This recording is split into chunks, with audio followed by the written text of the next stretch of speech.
வணக்கம். சின்ன குரூப் சேனலுக்கு உங்கள் அனைவரையும் அன்புடன் வரவேற்கின்றேன்.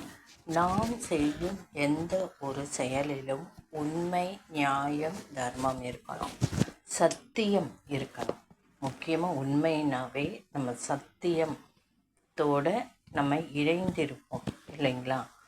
நம்ம பேசுகிறதுலையும் பொய் கலந்துருக்கக்கூடாதான்.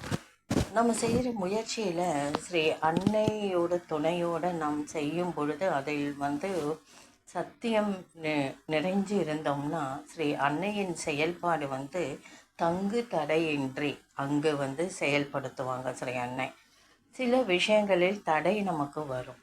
அந்த தடை ஏன் வருது அப்படின்னா நம்மக்கிட்ட என்ன குறை இருக்கின்றது என்பதை நாம் ஆராய வேண்டும்.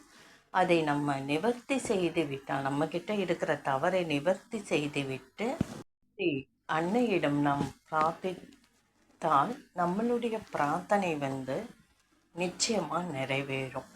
நம்மளுடைய பிரார்த்தனை நிறைவேற நம்ம ஆத்மாத்மா ஆள் மனசோடு பிரார்த்திக்கணும். அவங்களே கதி, அவங்க திருப்பாதங்களில் நம்ம சரணடைஞ்சிடணும். அவங்கக்கிட்ட நம்ம பிரச்சனையை முழுமையாக ஆழமாக சொல்லிடணும். அதாவது ஒளிவு மறைவு இல்லாமல் சிலதை மறைச்சி சிலதை சொல்கிறது அதெல்லாம் செய்யக்கூடாது.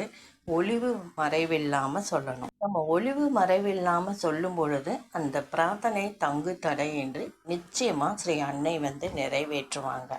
அவங்களுக்கு இப்படி நம்ம இருந்து நம்ம பிரார்த்திக்கும் பொழுது ஸ்ரீ அன்னையின் அருள் தங்கு தடையின்றி நமக்கு கிடைக்கும்.